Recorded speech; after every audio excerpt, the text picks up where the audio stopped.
agradecemos su presencia y les recordamos que el taller consta de 4 sesiones. Esta es la segunda, las otras 2 son las siguientes semanas. También recordar que la lexicografía es la disciplina de la lingüística que se encarga del estudio, diseño y elaboración de diccionarios. Antes de empezar con el doctor, vamos a responder unas preguntas que han sido un poco frecuentes, que son relacionadas al tema. Como saber elaborar diccionarios tiene varios beneficios, porque permite desarrollar habilidades lingüísticas y de investigación. También fortalece el uso de herramientas digitales y contribuye a la documentación de lenguas originarias y a la creación de recursos educativos especializados. A continuación tenemos el agrado de presentar a nuestro ponente de esta sesión, el doctor Pedro Obvio Plaza Martínez. Es lingüista, investigador y docente boliviano con una amplia trayectoria en el área de lingüística y enseñanza de idiomas. Sin más preámbulos, damos inicio a la segunda sesión del curso de lexicografía. Doctor. Bueno, muy buenos días. Y hoy vamos a continuar con el tema de los fundamentos lexicográficos para elaborar diccionarios. Y ayer hemos visto una parte más un poco teórica. Para hoy debíamos ver algo un poco más práctico, pero aquí el tema central que yo le veo es que es un tema de resolver problemas en la era de la inteligencia artificial. Entonces, un ejercicio para ver cómo funciona, qué nos dice la inteligencia artificial. Porque todas las preguntas que uno tiene siempre puede hacer y puede encontrar respuestas. Y las respuestas que aquí voy a compartir con ustedes vienen de 2 aplicaciones de inteligencia artificial. Por una parte, Zeta. Este Z.ai es una inteligencia artificial, si no me equivoco, china, pero es gratuita. No hay que poner, generalmente no pide identificación, no pide teléfono, no pide correo electrónico, ¿no? Entra directamente. Claro que como en todo hay siempre problemas, pero bueno, empiezo con lo que dice la Z y le pregunto: hoy necesito sugerencias para la elaboración de diccionarios bilingües en lengua indígena, castellano, lengua indígena y castellano, para un taller de lexicografía con estudiantes de lingüística que desean contribuir a la planificación del corpus de lenguas indígenas en Bolivia. Le pongo esto a ver qué dice. Y aquí habría que agregar que incluí este tema de planificación del corpus, que en la planificación lingüística puede haber planificación del estatus, del corpus, de la adquisición. Entonces, la adquisición tiene que ver con el aprendizaje, con la enseñanza de lenguas, el estatus con mejorar las percepciones que la gente tiene sobre una determinada lengua. Por ejemplo, en nuestro medio se considera que las lenguas indígenas, quechua, aymara y otras, tienen un estatus más bajo que el español. Entonces, la otra parte es la planificación del corpus, o sea, diccionarios, gramáticas, materiales de lectura. También incluye un tema bastante problemático, ha sido problemático en Bolivia, el tema de la estandarización o la normalización de la escritura del quechua. Comentaremos sobre eso un poco más adelante, pero ahora veamos qué dice la IA. Bueno, casi siempre Z le echa un poco unas flores al que lo está utilizando. Es una iniciativa excelente y de suma importancia, considerando que Bolivia es uno de los países con mayor diversidad lingüística de América. Bueno, no es cierto eso, porque Perú tiene más lenguas, pero con 37 lenguas oficiales. En las otras solamente se dice oficiales en sus lugares de origen, donde se hablan más. Y trabajar con estudiantes de lingüística en lexicografía aplicada a la planificación del corpus implica no solo enseñar a hacer diccionarios, sino a entender cómo estas herramientas estandarizan y visibilizan una lengua. Bueno, aquí la inteligencia artificial también se equivoca y dice estas herramientas estandarizan y visibilizan una lengua. El tema de la estandarización en Bolivia, digamos, empieza hacia los años 50 del siglo pasado, o sea, son 75 años donde han habido grandes peleas por el tema de los alfabetos. Aquí voy a agregar así rápidamente, a ver si puedo,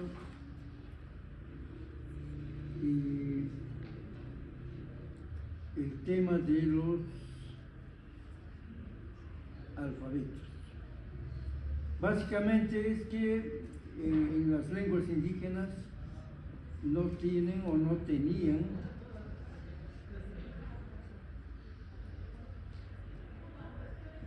alfabetos. A ver, aquí. Y básicamente, para resumir toda una historia larga, es porque los pueblos indígenas o a los pueblos indígenas se les ha negado, así en forma resumida, la escuela en su lengua. Entonces, como son alfabetizados, castellanizados, nunca han aprendido o nunca han tenido un alfabeto, no se han desarrollado. Y llegamos a los años 50 del siglo pasado con lenguas indígenas habladas, pero sin escritura, aunque ha habido escritura desde la colonia, y muchos investigadores extranjeros, sacerdotes, han compuesto gramáticas, vocabularios, etc. Pero la mayoría de la gente, el pueblo, no tenía acceso ni a la escuela ni al alfabeto. Entonces, por los años 50 aparece la necesidad del alfabeto para lenguas indígenas, porque había la Revolución Nacional de 1952, se reivindican pueblos indígenas, se elimina la palabra indio, por ejemplo, indio no hay, se reemplaza, empieza a reemplazarse por indígena, y más específicamente en el caso de Bolivia, el indio, el indígena, se transforma en campesino, en trabajador, ¿no? Es una perspectiva más económica. Pero como han sido incorporados dentro de este concepto de revolución nacional, había que ver también la cuestión de la educación, y por primera vez en los años 50, con el Código de la Educación Boliviana, se habla de la utilización de las lenguas indígenas para la alfabetización, aunque esa alfabetización se realizó en castellano. Bueno,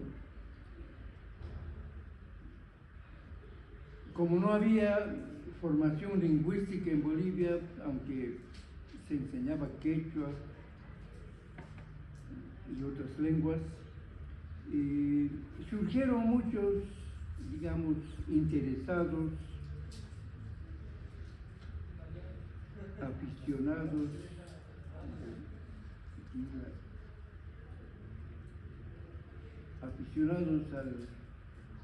a las lenguas indígenas, por ejemplo, al quechua, al aymara, etc.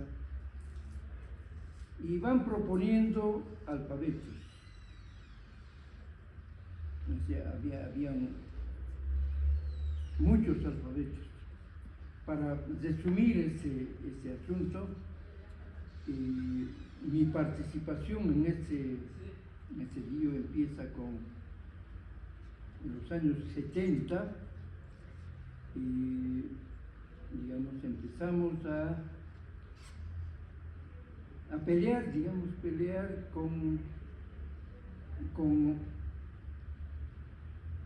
con los alfabetos tradicionales, por ejemplo el alfabeto que llaman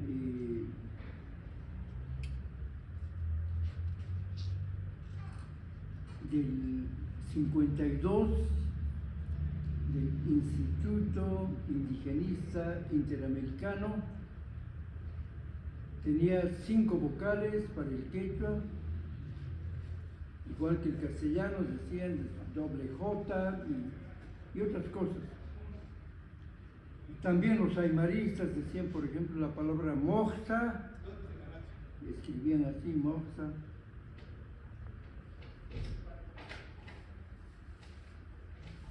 O la palabra, bueno, en quechua, por ejemplo, moco, escriben con O, dicen, porque se oye, clarito se oye la O, hay una O, moco. Pero resulta que en el quechua no hay 5 vocales, solamente hay 3.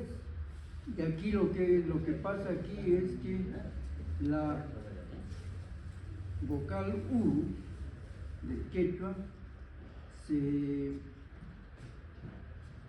abre por efecto de la Q. La Q es un sonido abierto, y entonces la U, la letra U se abre y se vuelve como O. Pero se puede escribir simplemente eso. Bueno, el castellano hablante eso dice, ahí no se puede pronunciar mujo, pero no, ahí la lectura es O, moco, porque hay una distribución complementaria. Ese es un término de la lingüística descriptiva que dice que una unidad puede cambiar de forma según el contexto. Entonces aquí la letra Q hace que la palabra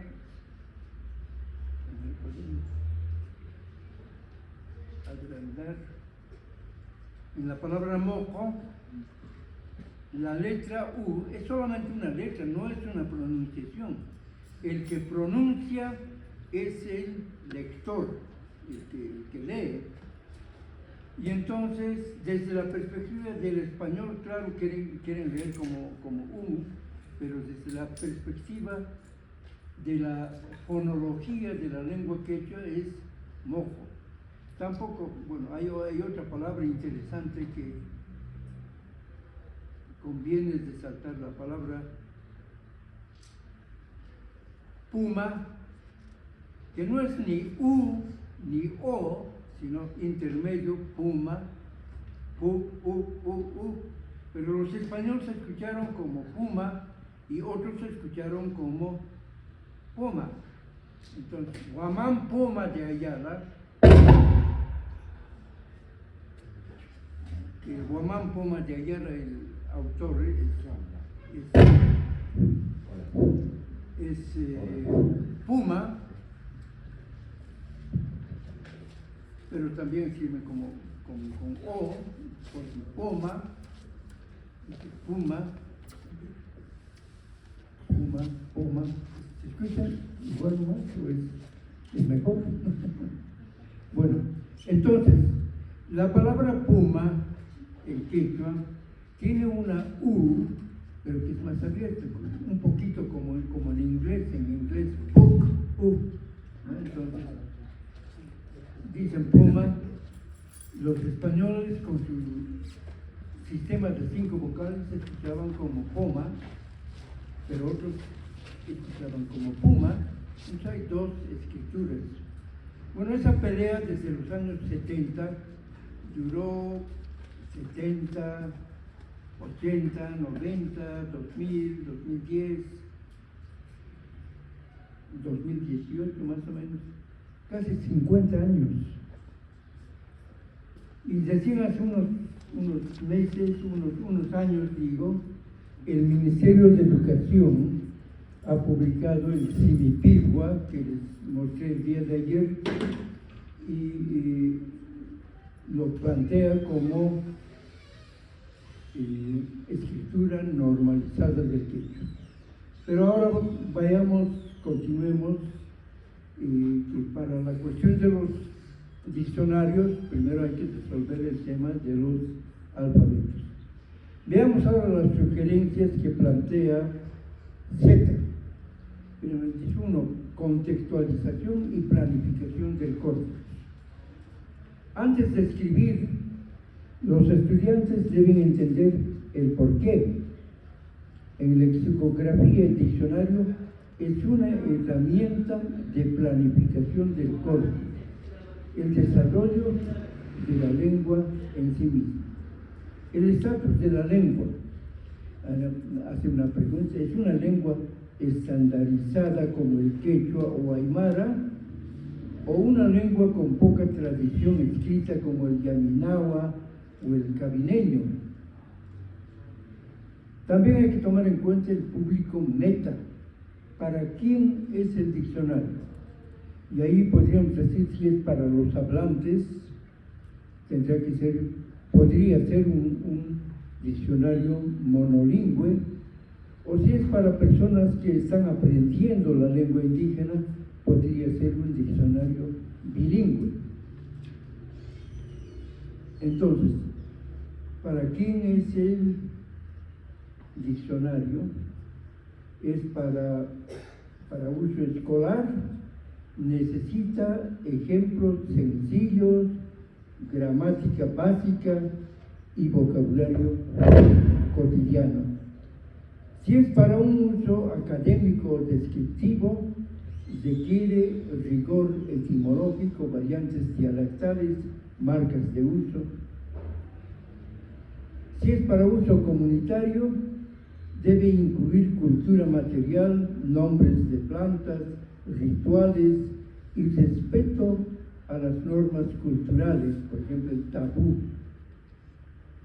Y aquí dice Z, alfabetos oficiales. Recordar, dice a los estudiantes, el uso del alfabeto único del idioma, decreto supremo correspondiente en Bolivia, para garantizar la estandarización ortográfica. Bueno, para el quechua y el aymara ha habido un alfabeto único por decreto del 2022-7 de mayo de 1984, pero también hay alfabetos oficiales para el guaraní, para el mozetén. Bueno, muchas de las lenguas indígenas en Bolivia ya tienen sus alfabetos normalizados, estandarizados, y eso es lo que hay que utilizar.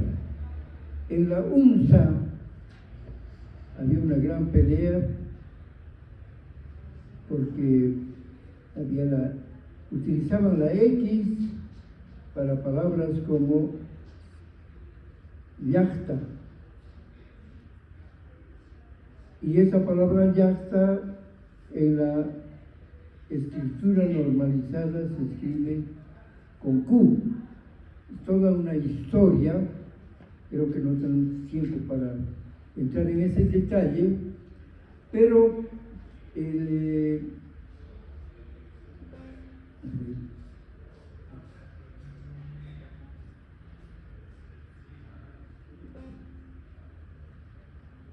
así, no sé, he perdido ya. No tenemos tiempo para entrar en esos detalles, pero estas peleas tienen su importancia. Entonces les cuento, por ejemplo, de una estudiante que hizo su tesis sobre el quechua de Yambata, está en internet, y escribió con la escritura normalizada, con Q, yachta. Pero los de la UNSA decían que no, es con X. Han sido criticados incluso internacionalmente por mantener esa posición, pero en ese momento le dicen a la tesista que cambie, que en lugar de poner Q, que es la escritura normalizada, le ponga con X, que corrija. Bueno, yo les dije, mira, se llama Elvira Peralta. Elvira, le digo, hazles caso, ¿no? Cambiale. Y una vez que ya terminaste tu tesis y lo publicas, ya pones la normalizada. No, y ella dijo, no. La escritura normalizada está de acuerdo a la estructura fonológica, de acuerdo a la descripción lingüística de la lengua. Eso es la verdad, es lo correcto. Yo no puedo poner una X por capricho de algunos docentes que han heredado la X de algún curso de lingüística donde la gente del Instituto Lingüístico de Verano y algunos lingüistas utilizaban la X para yachta, ¿no? Un poco parecido al alfabeto fonético internacional. Entonces dijo, no, yo voy a mantener la escritura normalizada. Bueno, el resultado fue que en su defensa les dijeron todo muy bien. Uno de los tribunales dijo hay que darle la máxima distinción, pero había otro tribunal que no está de acuerdo a la escritura de la universidad y le pusieron solamente aprobado, ¿no? Pero le quitaron, digamos, la máxima distinción. Y así, las peleas fueron fuertes. Aquí mismo, en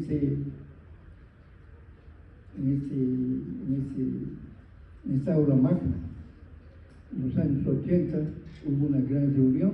Aquí arriba estaban el cura Mania, algo así que se llamaba, del Cusco, de la Academia Quechua del Cusco, y eso estaba lleno de estudiantes. y la mayoría de los estudiantes decía 5 vocales. Y había un grupito ahí, estaba yo con algunos más de la E y B, éramos 4 o 5, que decíamos, no, tiene que ser con las 3 vocales. Y yo les dije en esa oportunidad, me acuerdo que están reclamando por las vocales,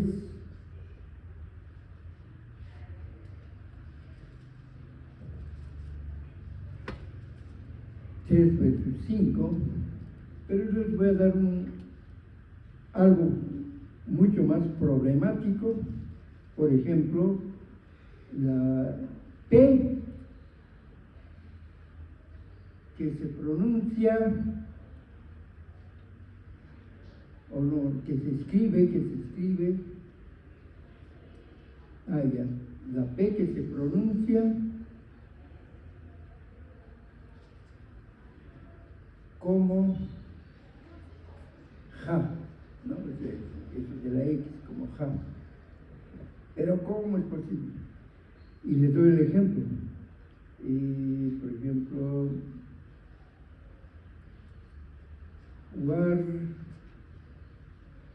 Warmich Wasim. Bueno, se escribe así, pero se pronuncia Warmich Wasim. Entonces aquí lo que hay que aprender es, en ese tema de los alfabetos, que el alfabeto normalizado solamente son letras. Paul Hegarty, un lingüista, tal vez han escuchado hablar de él.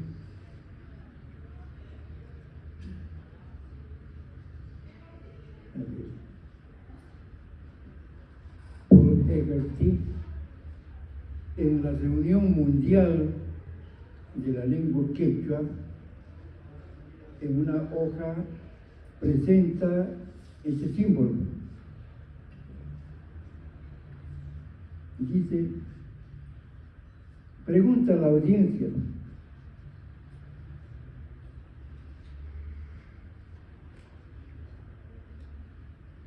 ahí que dice, les muestran esa letra, y algunos hacían, dice C, otros dicen K, S, y Paul Hegarty les dice, ahí no dice nada, el que dice es usted. Entonces, en español, si escuchamos o si encontramos esa letra en una palabra como casa, es K, su símbolo tendría que ser K, pero si es cine, es S en Latinoamérica,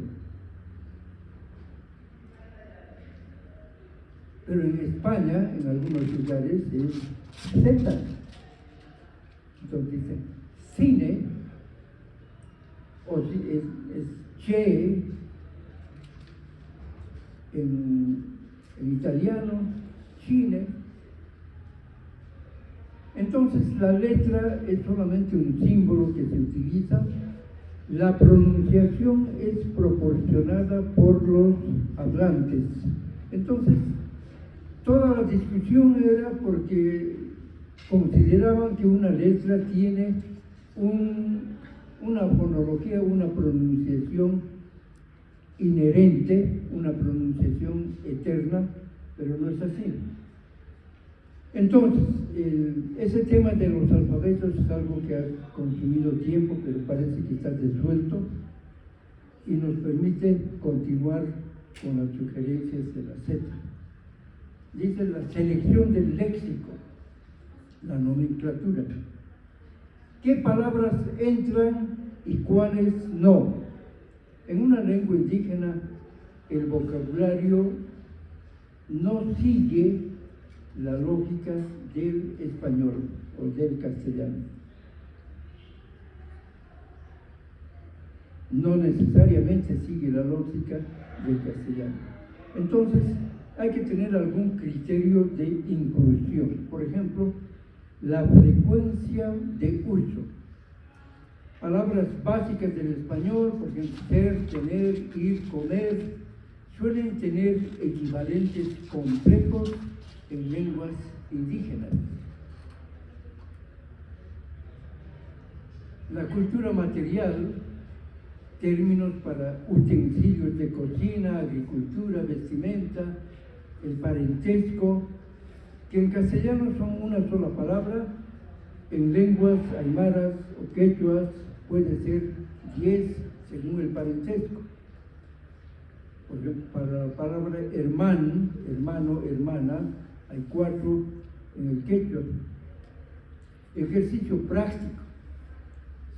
Bueno, no sé si vamos a tener tiempo para hacer ejercicios prácticos, pero solamente vamos a pasar primero y si tenemos tiempo podemos seleccionar algunos de estos. Proponer una lista de 10 conceptos castellanos abstractos: amor, tiempo, vergüenza, democracia, devolución, no sé. Y que los estudiantes discutan cómo se traducen estas palabras o si son traducibles a la lengua indígena de trabajo. ¿Existe una palabra o se necesita una frase explicativa?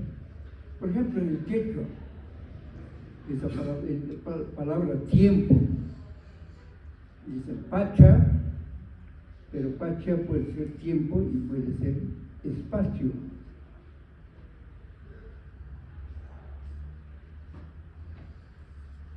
Entonces hay palabras como, por ejemplo, interesante. ¿Cómo se dice interesante en quechua? Es un poco problemático, ¿no? Entonces,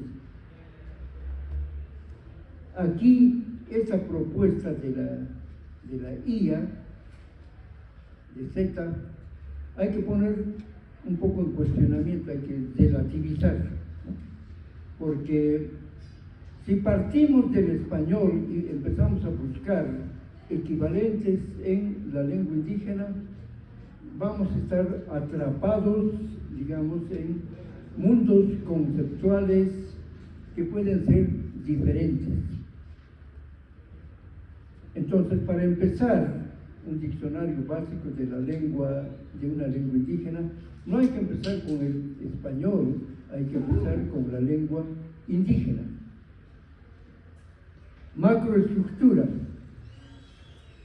es el arte de definir, o microestructura, perdón. La microestructura tiene que ver con las entradas del diccionario, y ahí lo planteé como el arte de definir. Poliglosia, equivalencia, muchas formas versus la equivalencia. Equivalentes, pueden haber equivalentes en algunas palabras entre lenguas indígenas y español, aunque no son nunca perfectamente equivalentes. Pero, por ejemplo, la palabra casa, donde uno vive, en quechua aparece como huasi, más o menos lo mismo, pero una casa en español puede ser un departamento, en quechua puede ser techo de paja, aun cuando últimamente ya calamina, teja. Entonces, para incluir traducciones, a veces lo hacen palabra por palabra, pero hay que tener bien claro qué significa equivalencia. Entonces, una palabra puede tener equivalente en la otra lengua. Y aquí pone un ejemplo: aipa o jaipa, tierra, es un equivalente, pero puede ser incompleto o insuficiente. La glosa o definición, hay que explicar el concepto. Por ejemplo, si dice mal, misi igual gato, bueno, esos serían los equivalentes. Pero bien dice, misi, mamífero, felino, doméstico, cazador de roedores, considerado mascota en zonas urbanas, pero a veces silvestres en comunidades rurales, etc. Bueno, aquí ya hay que asumir algún criterio, y yo ponía una nota allí. Hay que discernir, tomando en cuenta a los usuarios. Si son quechuas, describirles en español al MISI puede ser útil para que vayan interiorizándose del español, pero este diccionario quechua-español están aprendiendo español. Pero si es para castellano hablantes, definir gato como mamífero, etcétera, etcétera, ya pertenece al terreno enciclopédico y tal vez no sea necesario. También habla de las marcas de uso. Utilizar etiquetas, por ejemplo, si la palabra es formal, informal, es tabú, depende de la región, es arcaísmo. Esto es vital para el corpus, ya que registra la variación. Desafíos gramaticales y categorías. Bueno, las lenguas indígenas suelen tener categorías que el castellano no tiene.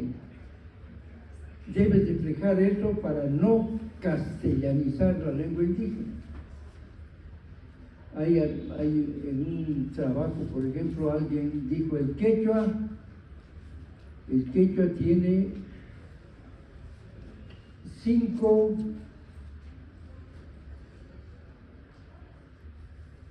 terminaciones, 5 marcadores,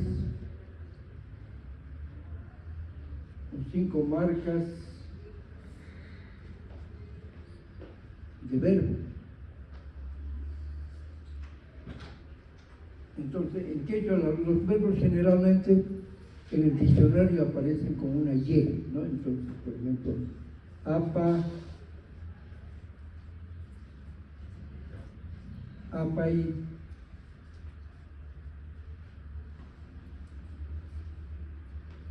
yuwa, yuwai, puri, puri.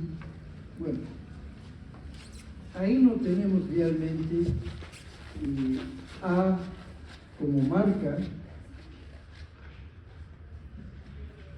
En español, los verbos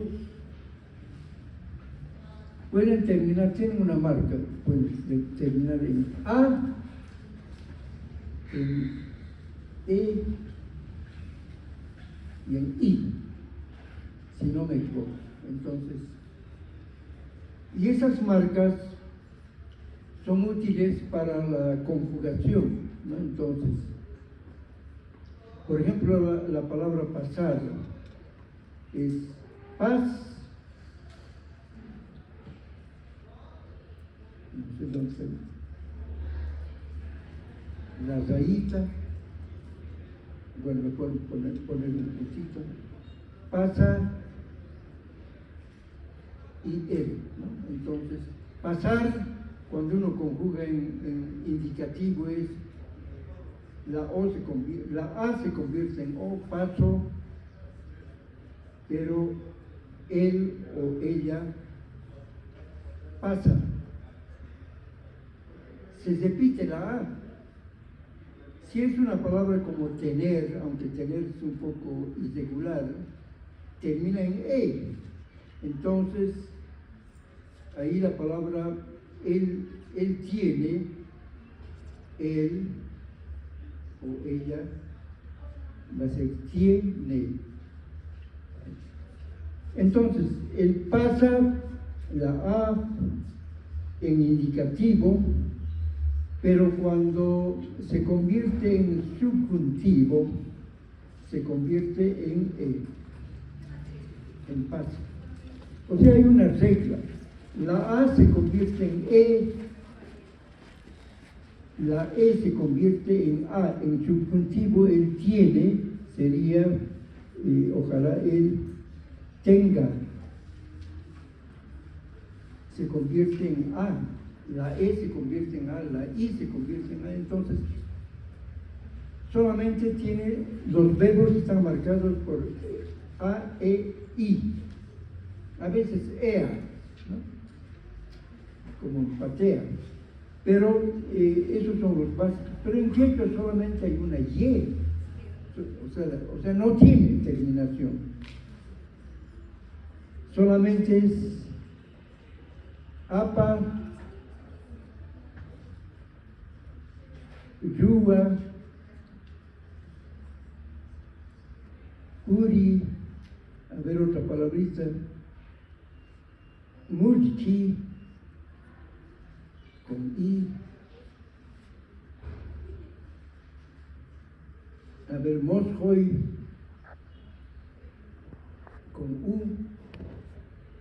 Entonces algún autor dijo que el quechua tiene 5 marcas, porque tiene A, porque tiene I, porque tiene U, hasta porque tiene E. Bueno, por ejemplo, hay una palabra, a ver, seque, lo escribe con E, y dice la palabra seque, la terminación es E, pero eso ya, o ponen palabras del español también ahí. Pero en el quechua, esa E o esa U está integrada a la palabra, es parte de la raíz.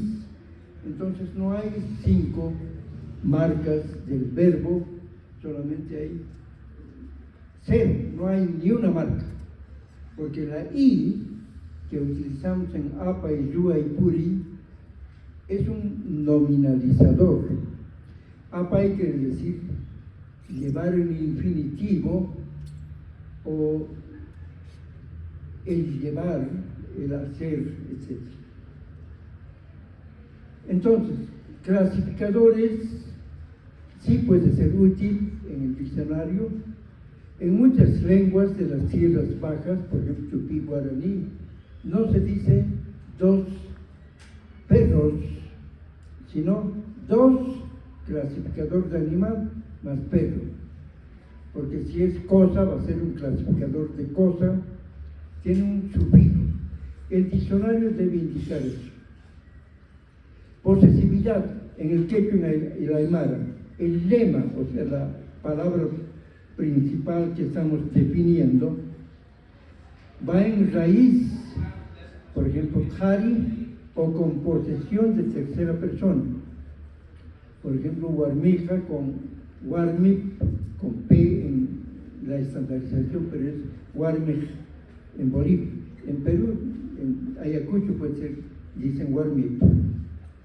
Evidencialidad, en marcas, en quechua, en aymara, aparecen marcas que indican lo que en castellano hablamos como pasado, ¿no? Entonces, marcas que indican sé porque lo vi, o sé porque me lo dijeron, o me lo soñé. Entonces, ¿cuál es la fuente de la información? Se tiene que indicar en lenguas que tienen evidencialidad. Sugerencia para el taller dice, crear una ficha de entrada léxica estándar que incluya campos. Aquí la palabra campos es una palabra útil, lo voy a poner en verde, porque el campo es una parte de la matriz. Aquí el lema, bueno, hay que poner lema, pronunciación, categoría, glosa gramatical, traducción, ejemplo de uso, etimología. Cada uno de esos es un campo. Y los campos entonces van hacia abajo, son verticales. El primer campo es el lema 1, o sea, la palabra, digamos, en vez de poner lema aquí, hay que poner la palabra que queremos, digamos,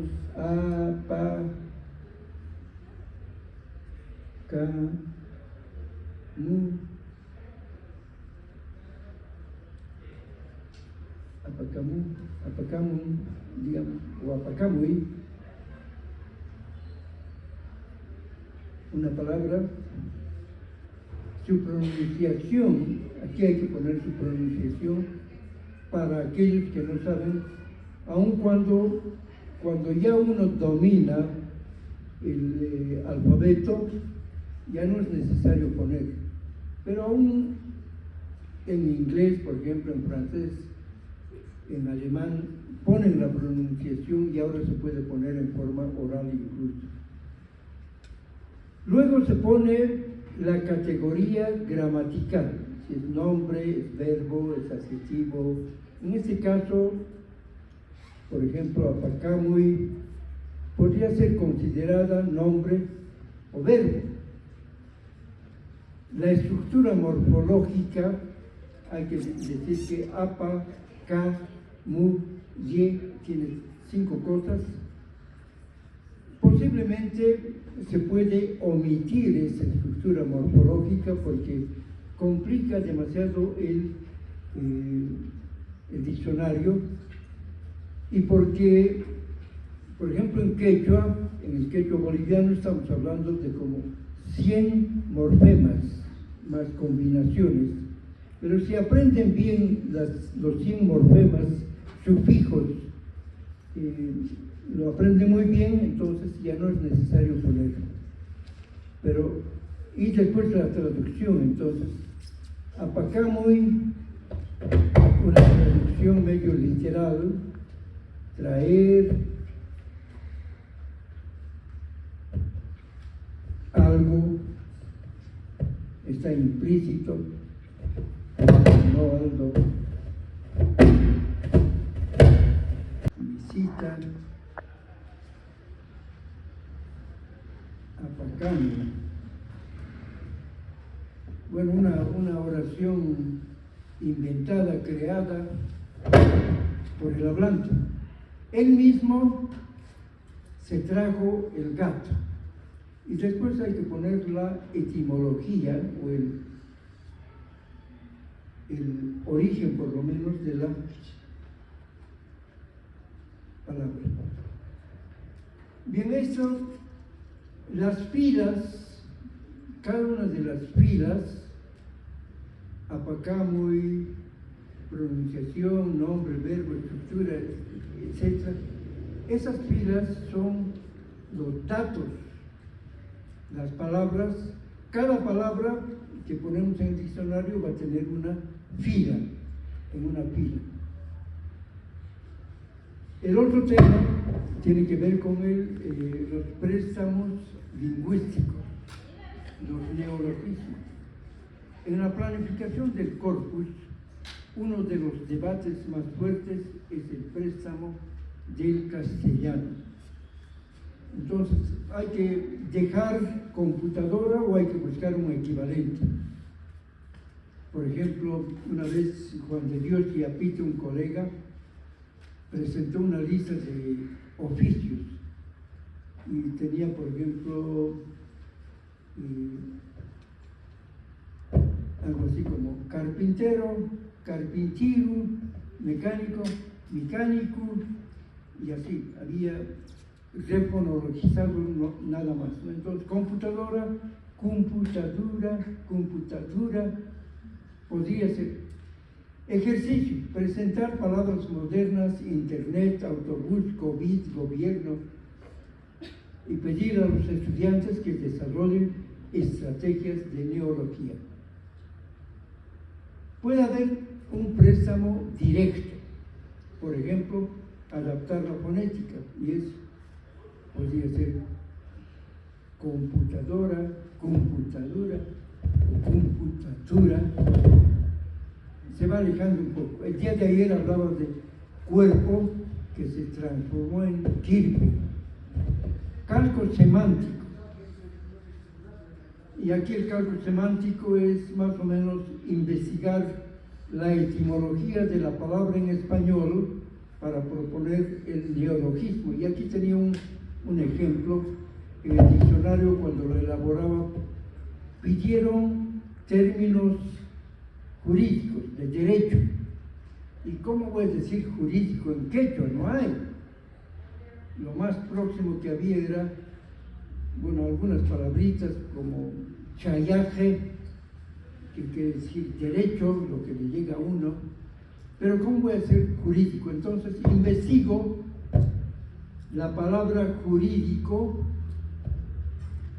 cómo se dice o qué significa jurídico en español. Y dice el diccionario que aparece en la computadora, dice, jurídico es un préstamo del latín jurídicos, juridicus, compuesto de ius y juris, que quiere decir derecho, y dicere o dicere, depende del dialecto, dicere, que quiere decir. Entonces, ¿cómo se dice derecho? Tradicionalmente chayaje, lo que le llega, lo que corresponde. Entonces, ¿cómo se dice decir? Decir se dice ni. Por tanto, chayaje nini o chayaje nina es la palabra para decir jurídico. Bueno, el vocablo o el circunloquio, describir el objeto. La pregunta es, aquí hay que discutir un poco qué estrategia ayuda más a la vitalidad de la lengua sin alienar a los hablantes jóvenes. La estructura del diccionario, la macroestructura. El ordenamiento de las entradas es alfabético, es el modelo occidental, aparece en la computadora, o semántico, por campos de interés, por partes del cuerpo, la naturaleza, la casa, o para la educación. El ordenamiento semántico suele ser muy útil para la revitalización. Ejercicio: pedir a los estudiantes que organicen una lista de 20 palabras de comida. ¿Cómo las agrupan? Por lógica cultural, cultivo, casa, por alimento. Bueno, un ejercicio tal vez para el futuro. Aspectos tecnológicos y éticos. Y con esto más o menos va terminando las sugerencias de Z. Primero, herramientas. No es necesario empezar con software complejo como Flex, Fieldworks, Language Exchange, que es el estándar de lingüística, pero también se puede usar Excel o plantillas de Markdown, Word, con estilos predefinidos. Eso veremos un poco más adelante. Ética y derecho. ¿A quién pertenecen los datos? ¿A la comunidad? ¿A la universidad? ¿Al investigador?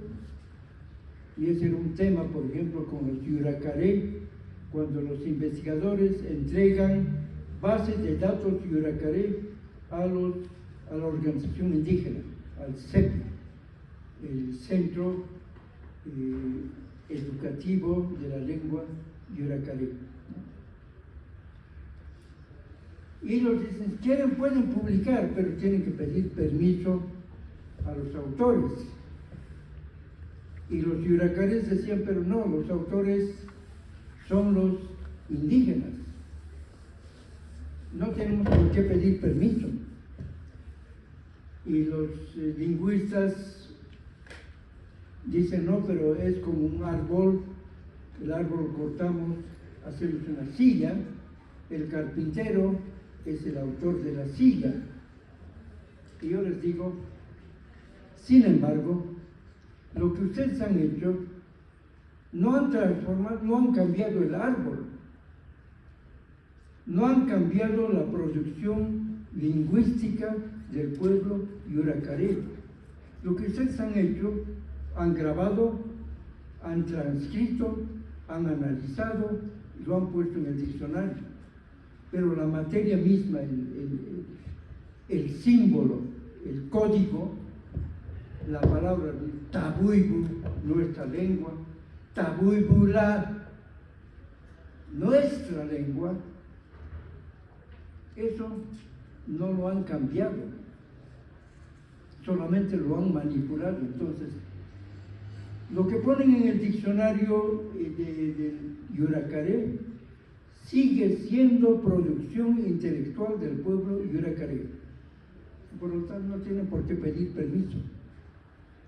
Y en nuestro caso, si estudiantes de lingüística hacen un diccionario, bueno, son los autores de la manipulación, pero la materia prima, la lengua, las palabras, sigue siendo propiedad intelectual del pueblo respectivo.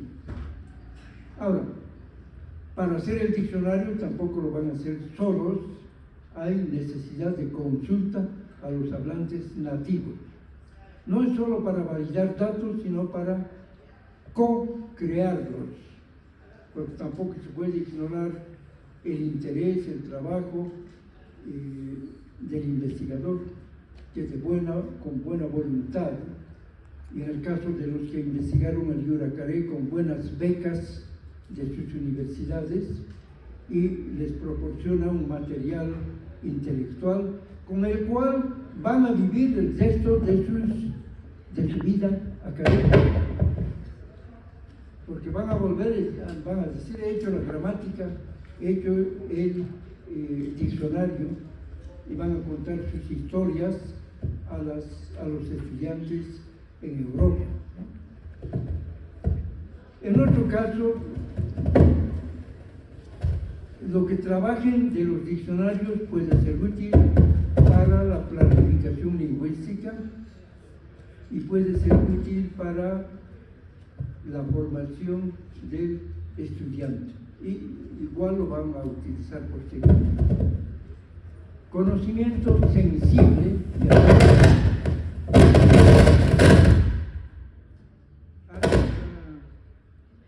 complotando. No sé si es la madre de la naturaleza, la tecnología, o alguien que se mueve.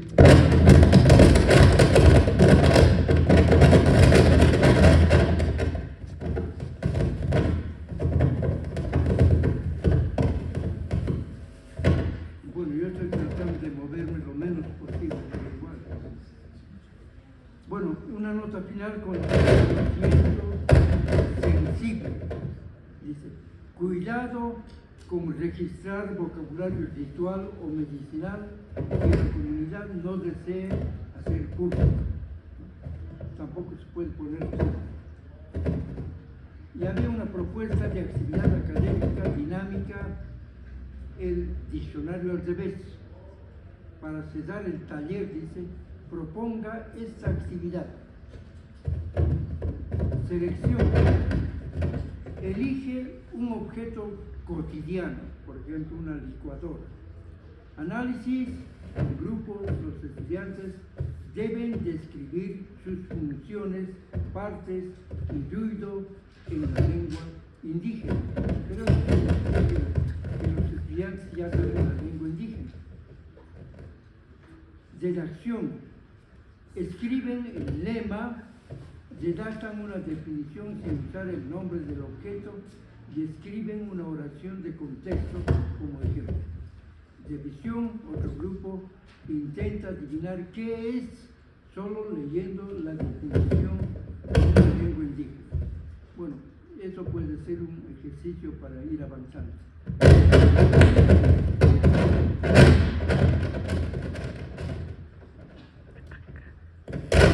A ver ahora. La hora.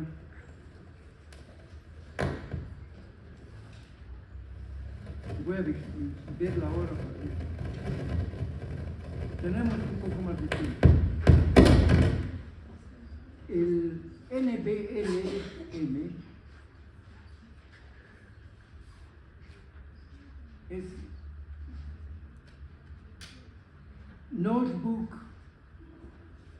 LM,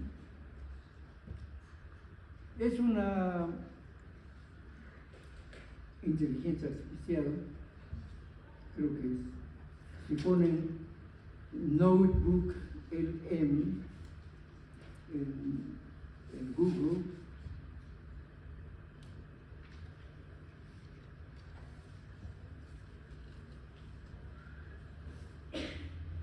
notebooklm.com va a aparecer una página donde dice pruebe, haga una prueba, aprietan prueba y aparece crear cuaderno. Se puede crear un cuaderno, se pueden poner sus propias fuentes y solamente vas a responder con respecto a esas fuentes, no como Z, que es en general, o el chat GPT, que busca en internet y puede poner información equivocada, falsa, a veces alucina, se inventa, especialmente referencias bibliográficas, se inventan. Entonces no es muy confiable, hay que ejercitar mucho pensamiento crítico. En cambio, con notebooklm solamente estamos hablando de material que nosotros mismos hemos puesto. Por ejemplo, si yo pongo mis entrevistas, pregunto y me responde solamente a esas entrevistas. Entonces le pregunto al notebooklm: elaborar sugerencias para la elaboración de diccionarios bilingües, lengua indígena castellana, para un taller de lexicografía con estudiantes de lingüística que desean contribuir a la planificación del corpus de lenguas indígenas en Bolivia, tomando en cuenta las fuentes, mencionando a los autores y proporcionando ejemplos. O sea, he utilizado el mismo cuaderno que utilicé el día de ayer con las 13 fuentes específicas. Entonces, responde así: para un taller de lexicografía dirigido a estudiantes de lingüística en Bolivia que buscan contribuir a la planificación del corpus de lenguas indígenas, se proponen las siguientes sugerencias fundamentadas en las fuentes. Entonces esto ya no es tan general como el Z, sino que solamente tomando en cuenta los 13 PDFs que yo había cargado el día de ayer. Primero dice: definir el propósito y el usuario desde un enfoque antropocentrista. O sea, ¿cuál es el propósito del diccionario? ¿A quién está dirigido? Y dice, desde un enfoque antropocentrista, es para el estudiante. Antes de recolectar los datos, es crucial determinar quién usará el diccionario y con qué fin. Y aquí propone Morkov-Kim, defiende un enfoque antropocentrista donde el diccionario debe satisfacer los requerimientos específicos del proceso de enseñanza-aprendizaje.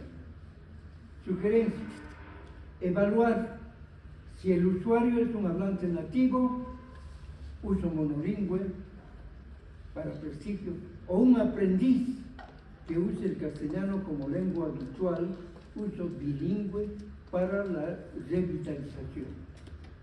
Coincide con lo que hemos planteado desde un principio y con lo que Z también dice. Ejemplo: en comunidades de las tierras bajas bolivianas, por ejemplo, como la lengua moré, las nuevas generaciones suelen tener un conocimiento pasivo y se comunican principalmente en castellano. Por ello, el diccionario debe incluir este último como metalenguaje de apoyo.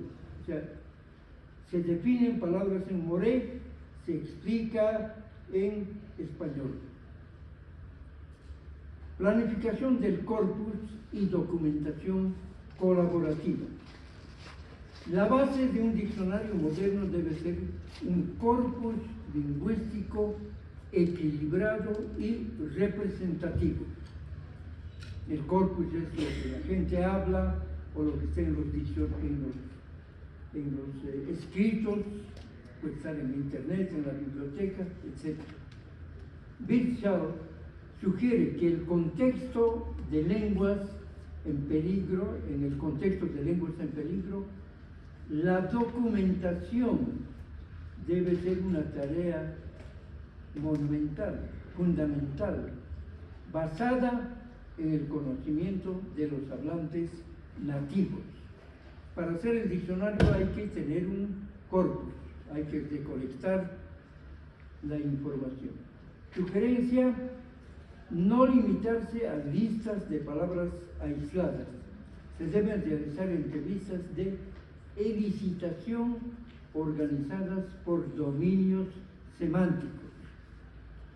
Bueno, uno puede ser, uno general, hacer una entrevista y ahí salen las palabras de la vida cotidiana.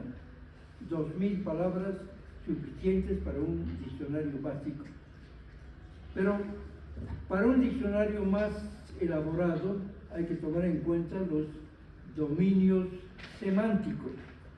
¿Qué palabras tienen para la flora, la fauna, el parentesco? Registrar eventos comunicativos escenificados para captar el habla natural. Bueno, se pueden hacer conversaciones un poco como sociodramas para recuperar habla conversacional natural. Ejemplo: por ejemplo, al documentar términos sobre la miel, es vital registrar no solo el nombre, sino los verbos asociados según la cultura. Si la miel se come, se lame o se bebe, para evitar que el estudiante use patrones sintácticos del castellano. Aquí hay un tema de relexificación. Diseñar un diccionario activo y contrastivo. Para que el diccionario sea útil en la producción de textos, no solo en la comprensión, debe ser un diccionario activo. El artículo de Ulsa Telles enfatiza que un diccionario bilingüe no debe ser una simple lista de equivalentes, sino que debe aplicar el principio de contrastividad, contrastar usos de la lengua indígena y usos en el castellano para que la persona entienda mejor. Sugerencia: el artículo lexicográfico debe incluir información sobre la valencia de los verbos, marcas gramaticales, ejemplos de uso que sirvan de puente entre la lengua indígena y el castellano. Bueno, cosas como que, por ejemplo, en quechua hay varias palabras, voy a tratar de poner aquí, que tienen que ver con la cortesía. Por ejemplo, micuy, podemos traducir como, bueno, como comer, pero hay otra palabra que también significa comer, que es ocoy, escribiendo en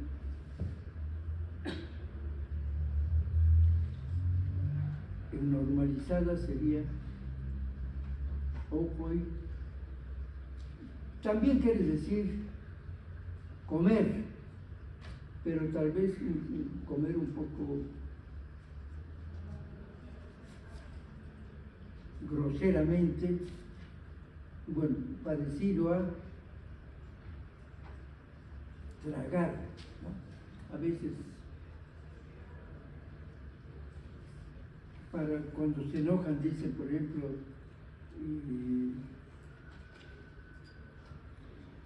que no está comiendo, sino que se está tragando, ¿no? O cuando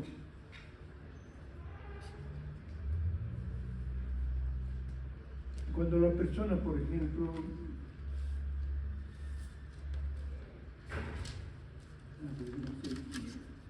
no me sale el ejemplo en este momento, a ver,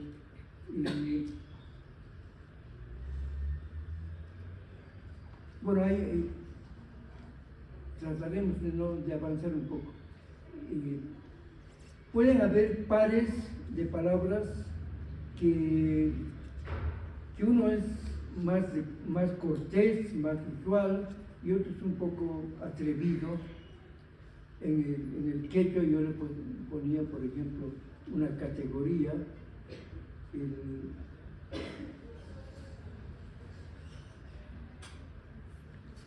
el aljocha.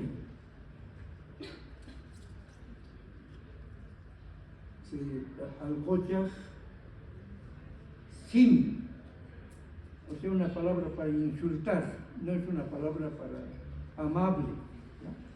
Pero esa marca, ese valor que tiene la palabra, tiene que ser incluido en el diccionario para que la persona no se equivoque, ¿no? Ejemplo, al definir un término se pueden usar corchetes para indicar el contorno o los argumentos necesarios. Un verbo transitivo, ¿qué tipo de objeto directo requiere típicamente en esa cultura? Bueno, podemos buscar ejemplos. Estructuración técnica y uso de herramientas digitales.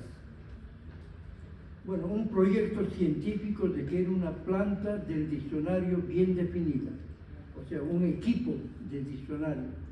Ayer hablábamos, por ejemplo, del diccionario de Goethe.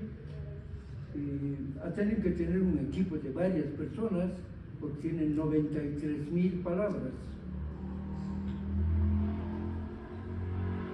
Y tiene que tener bien definido el plan para realizar la obra, porque el diccionario de Goethe han tardado 70 años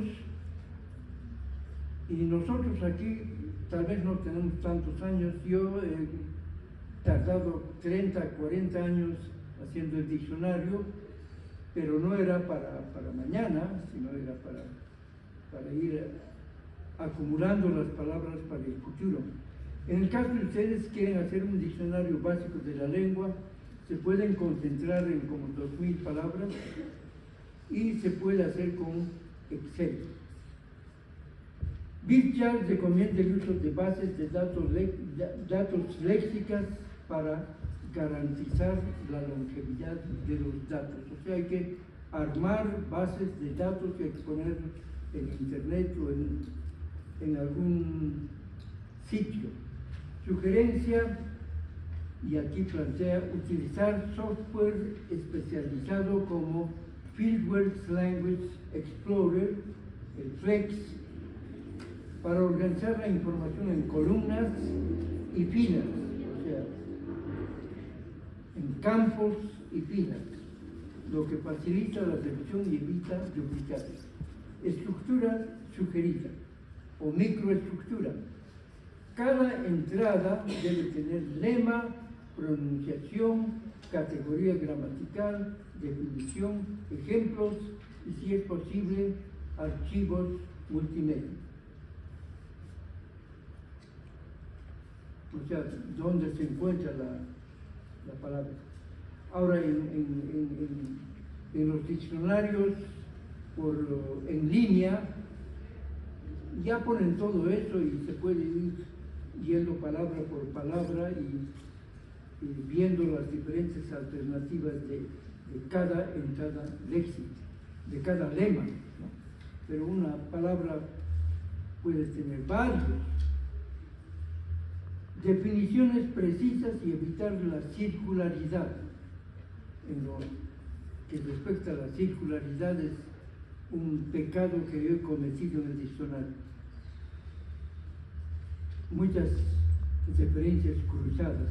Melchuk y Polguer proponen principios rigurosos para la redacción de definiciones, destacando evidencia y descomposición mínima.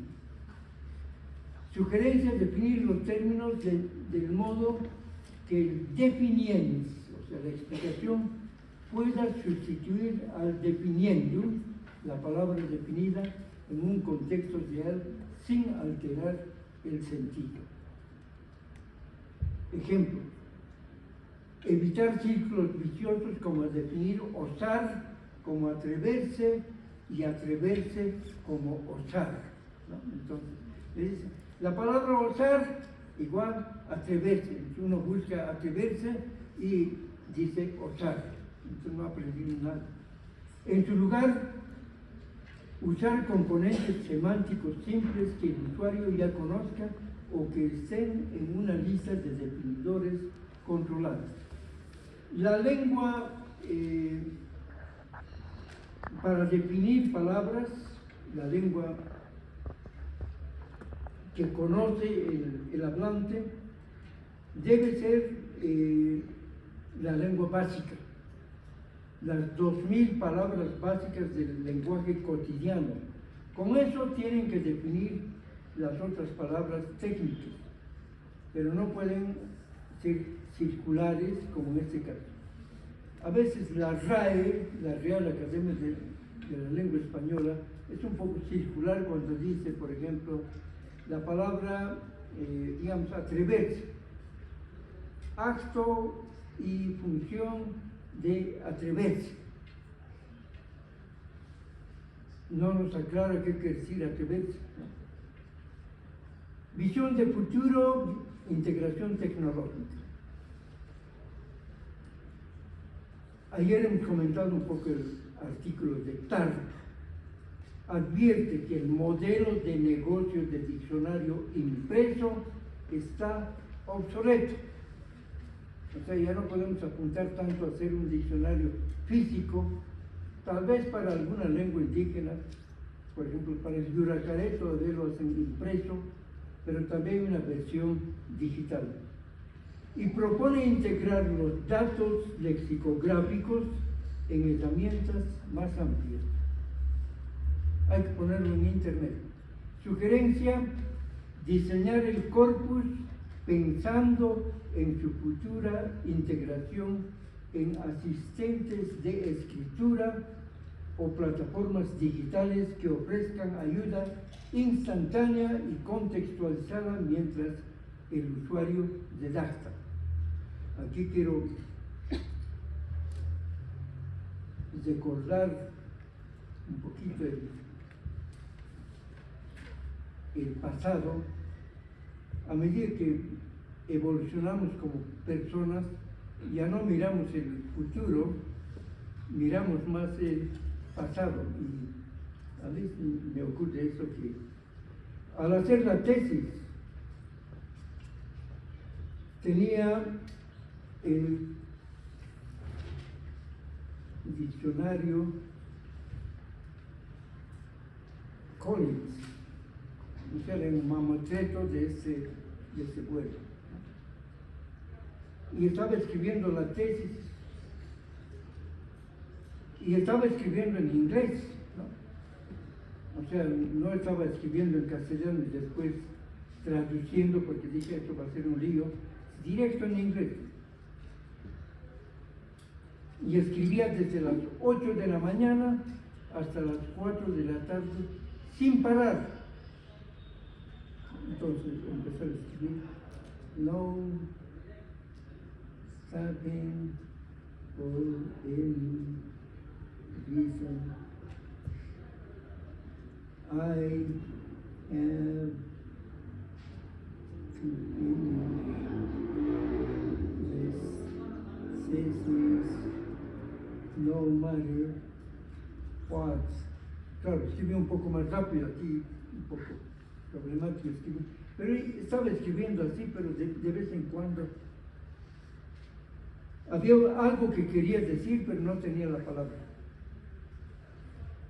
Entonces, buscar en el diccionario, pero como era un diccionario así, palabra por palabra, hoja por hoja, buscar hasta identificar más o menos cuál es la palabra. Tardaba 5, 10 minutos en una palabra. Ahora uno puede entrar al diccionario que tiene la computadora y le da la palabra instantáneamente. Entonces, del 1997-98, cuando escribía, al 2026, han pasado casi 30 años.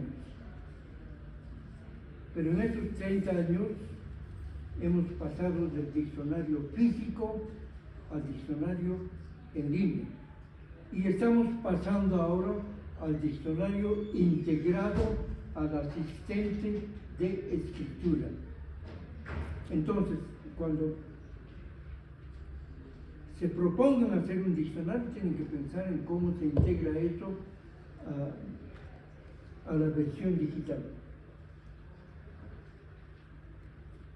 El ejemplo que planteaba, crear ventanas de consulta que se activen cuando el estudiante teclea una palabra en castellano y el sistema le sugiere equivalentes en la lengua indígena, permitiéndole desplegar notas culturales o gramaticales con un clic.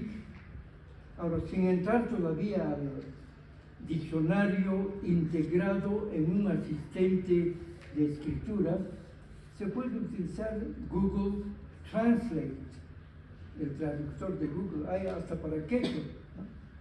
Ponen una oración en castellano y le dicen, traduzca al quechua y se lo traduce. O ponen en quechua, pueden poner cualquier cosa y les traduce al castellano, al inglés, al francés.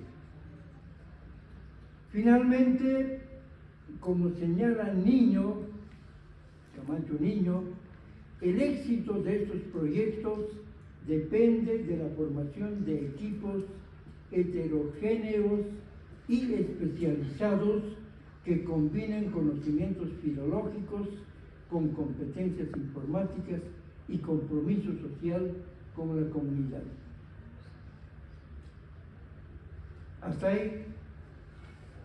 Muchas gracias, doctor. Es lo que nos dicen las fuentes. No sé si tenemos que... ¿Falta? A ver, voy a controlar mis derechos como expositor. Según esto, literalmente tengo 2 minutos. Y aquí hay preguntas. Bueno, antes de responder las preguntas, en los 2 minutos que todavía faltan para las 12, mi primera propuesta para esta exposición eran 4 puntos. 1, consultar las fuentes. Para hacer cualquier diccionario tienen que buscar. Alguien ya ha hecho algo sobre la lengua indígena. Ayer me preguntaban sobre el Itonama y yo dije, ignoro,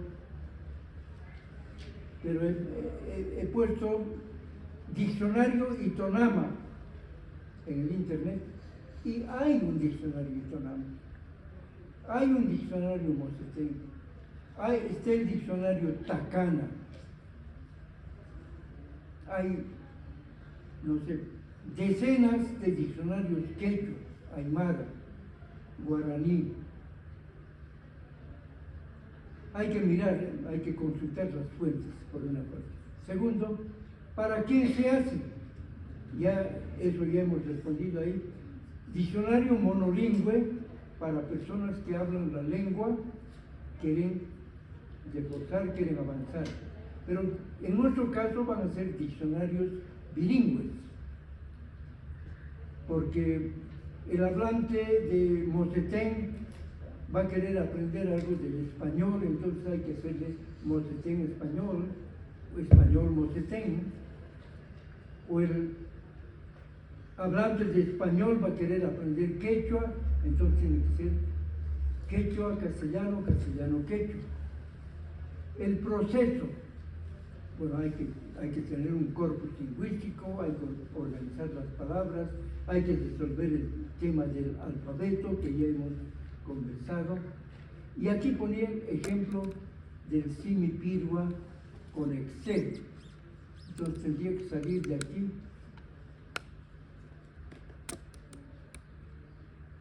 Guardar. Siempre hay que guardar. Y ahora necesito un asistente. Ah, no, aquí está.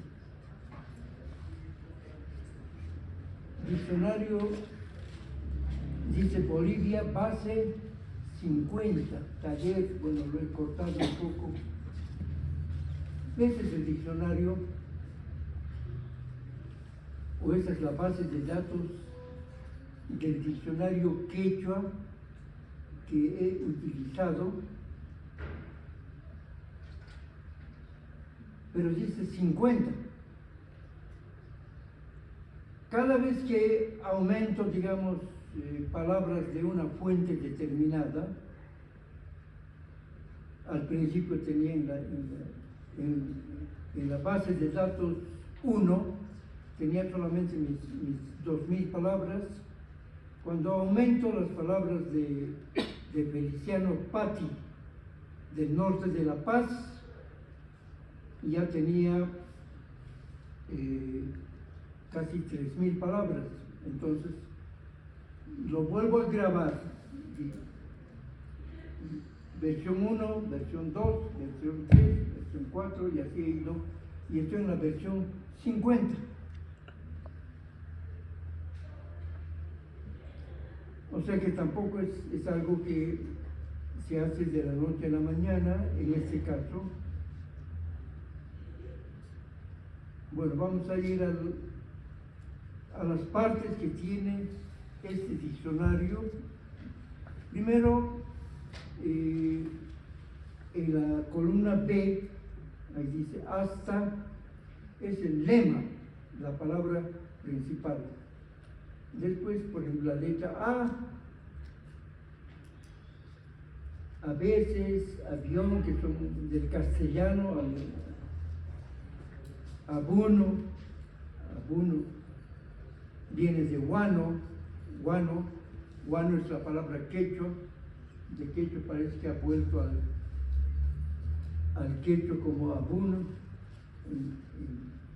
en Potosí. Aviala, Yalaptarini, Achacha, Achachi, etc. Entonces, la primera,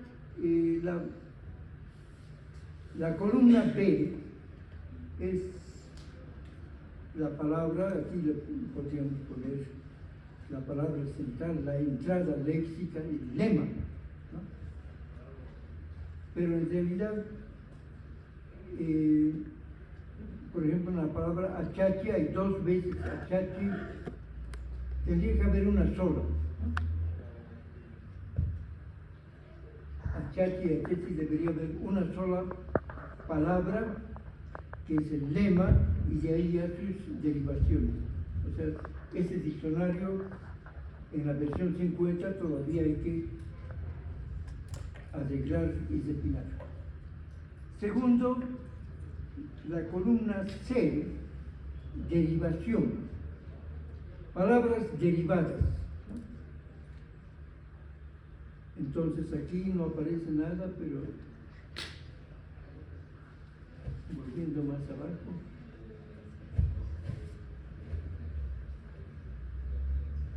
habría que ver aquí, por ejemplo, Ashka, el lema, la palabra es Ashka, que quiere decir mucho, y Ashkata se utiliza como objeto directo, o Ashkayo, con mucho. Se ponen las palabras derivadas, no las palabras flexivas, pero sigamos. Entonces, derivación, ahí el castellano, dice castellano, ahí ponemos el significado o el equivalente.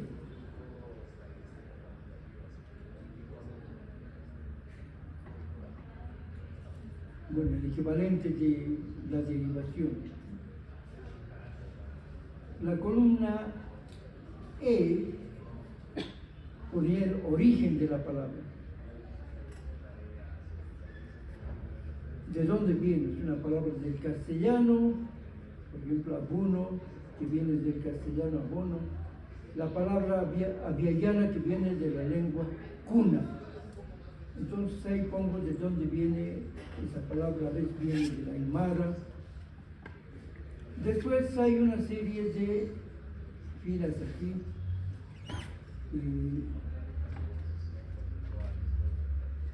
que son del origen. Uno de Cochabamba, por ejemplo, de Sucre, de Potosí, de La Paz, etc.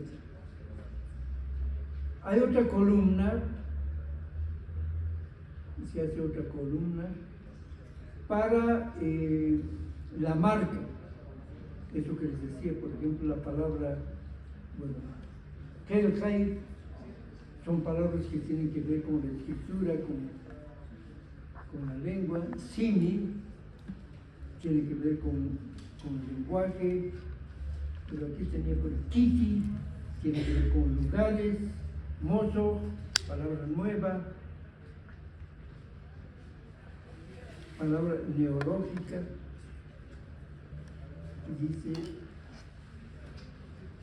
Masi, tiene que ver con relaciones humanas, personas, etc. La columna P, categoría, si es un nombre, sustantivo, aquí, bueno, ese era Shuti, adjetivo es Shuti Dantin, etc. La glosa, en realidad no la glosa, la definición en quechua. Y no todas las palabras tienen en quechua, porque más ese diccionario trabaja con los equivalentes. Pero ahí poníamos ejemplos de, por ejemplo, Pujlay, Pujlay Sánchez. En castellano, ¿qué significa? Juguete.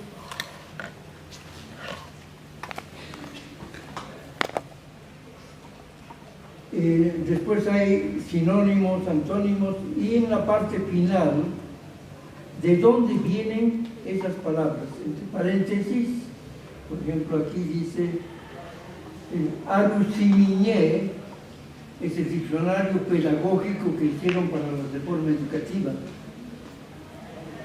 El SEC,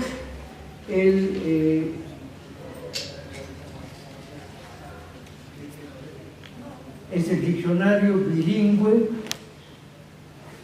del Instituto Lingüístico de Verano. El Arusimiñé, etc. Holguín, Pax, Feliciano Patti, etc.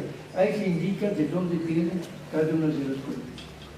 Finalmente, aquí en la parte, en la primera, hay en la primera columna dice ordenador. Resulta que para ordenar las palabras en el quechua lo que hacemos es marcar, se marca y se pone datos ordenar.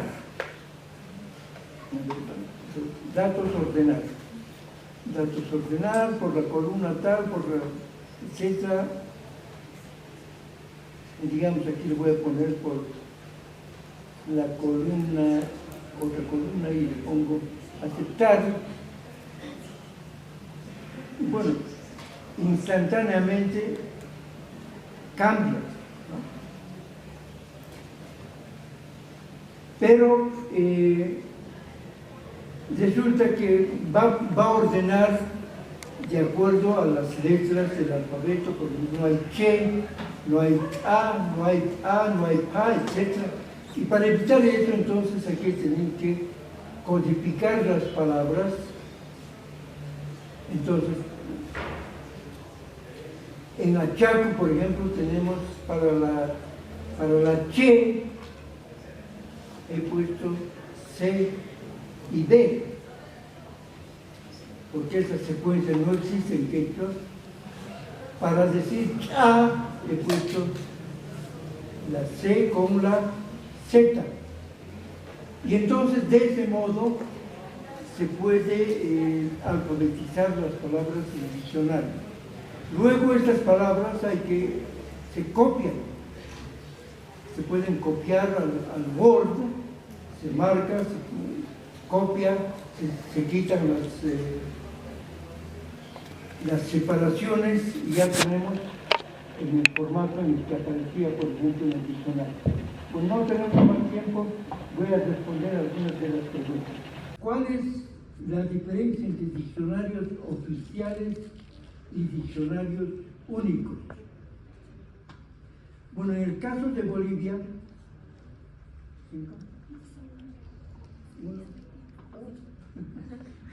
ya, en 5 minutos termino. ¿Cuál es la diferencia entre diccionario oficial y diccionario único? Diccionario oficial es lo que sanciona el Ministerio de Educación. Lo que ayer les mostraba es un diccionario oficial y es único también en ese sentido. Pero en el Ecuador hablan de diccionario único. O sea, no diccionario único, alfabeto único. Y es el alfabeto normalizado desde la perspectiva lingüística. Otra pregunta, ¿cuál es el diccionario entre enciclopedia y diccionario? En el diccionario pueden haber palabras y equivalentes y tal vez una explicación por circunloquio de algunas palabras. El diccionario enciclopédico ya explica cada palabra con mucho más detalle. Ya no simplemente dice gato, sino dice es felino, es mascota, vive en tal parte, hay tantas clases de gatos, etc. Entonces el enciclopédico generalmente ocupa mucho más espacio y antes los diccionarios enciclopédicos eran 30 volúmenes. Ahora ya no hay eso, porque en internet solamente hay la palabrita y ya uno puede prescindir de los diccionarios enciclopédicos o enciclopedias escritas. ¿Cómo afecta la variación dialectal indígena a la selección de una pronunciación en el diccionario? Bueno, en el diccionario hay que poner la palabra y sus pronunciaciones. Aquí yo ponía en ese diccionario pronunciación según el lugar, si es en el siglo XX, si es en La Paz, y si una palabra tiene varias pronunciaciones hay que poner todas las pronunciaciones y dónde se utiliza esa palabra. Entonces, el diccionario no es como una norma rígida y única y que todos deben pronunciar de la misma manera. La pronunciación se pone ahí como un referente, pero el diccionario pone las palabras donde se utilizan y proporciona todas las variantes que puedan encontrar en el trabajo de campo. Entonces, el hablante es el que tiene que decidir si utiliza o no utiliza esa palabra. Gracias. Gracias, doctor.